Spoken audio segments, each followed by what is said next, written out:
जयकारा कालका मैदान। जय श्री राम, जय माता दी, बालाजी महाराज की जय। जो आज एक मैं विषय लेके आया हूँ, टॉपिक लेके आया हूँ, वो है माँ काली को किस भोग से प्रसन्न करना चाहिए और कौन से भोग से माँ का सबसे प्रिय भोग कौन सा है। और जिस भोग से माँ आपके पास आप बुलाओगे, आप भोग दोगे तो माँ काली आपके घर पे दौड़ी दौड़ी आएगी। और दूसरा है, यदि आपको कोई शत्रु परेशान कर रहा है तो महाकाली को उस शत्रु के नाम से क्या भोग देना चाहिए जिससे माँ काली आपके शत्रुओं का संहार करे। तो इन सवालों के जवाब, कुछ बच्चों के सवाल थे ये, तो इनके ऊपर ही मैं वीडियो बना रहा हूँ। और जानकारी के लिए आप वीडियो को अंत तक ज़रूर देखना और वीडियो को लाइक करना।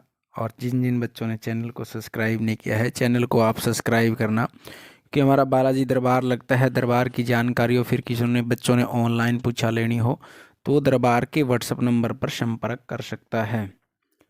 और कोई विशेष यंत्र मंत्र तंत्र पूजा पाठ ज्योतिष संबंधी जानकारी के लिए भी आप संपर्क कर सकते हैं। और सबसे पहले क्या है, माँ काली को कौन सा भोग पसंद है, सबसे ज़्यादा प्रिय कौन सा भोग है जिससे माँ काली हमारे घर में दौड़ी दौड़ी आए। तो क्योंकि आज कलयुग में माँ काली शीघ्र ही प्रसन्न होने वाली एक माँ है, एक देवी है, जो बड़ी जल्दी ही प्रसन्न हो जाती हैं भक्तों के ऊपर और शीघ्र ही अपनी कृपा करती हैं। और माँ ऐसा कौन सा भोग से प्रसन्न होती है जो माँ को बड़ा ही प्रिय भोग है। क्योंकि बच्चे आजकल भोग लोग बहुत देते हैं, जैसे लोग लौंग पतासे का भोग देते हैं, लड्डू का भोग देते हैं, इमरती का भोग देते हैं, और लोग चूरमे का भी भोग देते हैं माँ काली को। तो और मीठे चिल्लों का भी भोग देते हैं, अलग अलग प्रकार से लोग माँ काली को भोग देते हैं।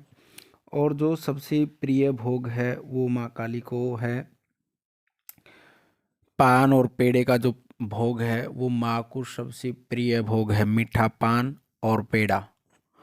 ये माँ काली का सबसे प्रिय भोग है।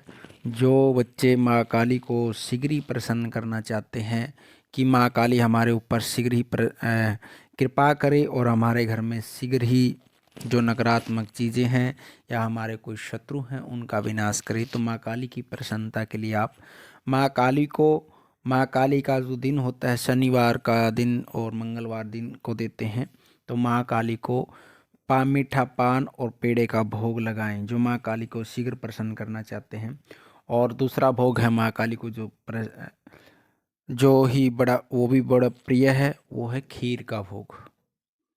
महाकाली को जो केसर वाली खीर बड़ी पसंद है, माँ काली की प्रसन्नता के लिए आप खीर का भोग भी लगा सकते हैं। और आगे आ जाता है सवाल, यदि आप शत्रुओं से परेशान हो, महाकाली की कृपा चाहते हो तो क्या भोग लगाएं। माँ काली ने बड़े बड़े शत्रुओं का संहार किया है, और जैसे मधुकटभ जैसे राक्षसों का संहार किया है, महिषासुर, तो इन जैसे राक्षसों का संहार किया। तो और ये कलयुग में तो आज घर घर में ही एक दूसरे की राक्षस शत्रु बने हुए हैं। तो इसलिए कुछ लोग एक दूसरे के ऊपर कुछ क्रियाएं वगैरह करवाते हैं, एक दूसरे से जलते हैं देख के। तो उनके निवृत्ति के लिए हमने, उस शत्रुओं का निवृत्ति के लिए हमने माँ भगवती को, काली को क्या भोग देना चाहिए। अपनी मनोकामना को लेकर के माँ काली को शहद का भोग लगाना चाहिए। इस शहद का भोग यदि आप शक्ति वाले हैं तो आप शहद का भोग अग्नि पे भी दे सकते हैं माँ काली को, अपनी मनोकामना बोल करके, संकल्प करके, माँ मेरी ये मनोकामना है, ये मेरे इस नाम का ये मेरा शत्रु मुझे बड़ा परेशान करता है। यदि आप गलत प्रयोग करना चाहोगे और उसके लिए भोग दोगे तो आपका कोई काम नहीं होगा। यदि आपके वो काम सही है, गलत नहीं है, आप उससे परेशान हो या आप उससे अपना द्वेष भाव निकालना चाहते हो, द्वेष भाव से नहीं, वो आपको परेशान कर रहा हो, उसका द्वेष आपसे ख़त्म करना है, तो आपका काम 100% होगा। तो माँ काली को शहद का भोग लगाएं। यदि आप अग्नि पर दे सकते हैं तो अग्नि पर देश के ये भोग, जैसे बच्चे शक्ति हमारे लगाते हैं, अग्नि प्रज्वलित करके उपले के ऊपर या कपूर के ऊपर शहद का भोग लगा सकते हैं माँ काली को अपने शत्रु के लिए। और इससे माँ काली आपकी जितने शत्रु हैं उनका सबका संहार करेगी। तो बच्चों का दो का ये सवाल था माँ काली को प्रसन्न करने के लिए। और यदि कोई यंत्र मंत्र तंत्र की जानकारी की आवश्यकता है तो आप हमारे दरबार के व्हाट्सएप नंबर पर कमेंट कर सकते हैं, या दरबार आप वीडियो पर कमेंट करके भी आप जानकारी ले सकते हैं। माँ भगवती और बालाजी महाराज की कृपा आपके परिवार पर बनी रहे। और वीडियो को प्लीज़ लाइक करें। जय माता दी, बालाजी महाराज की जय।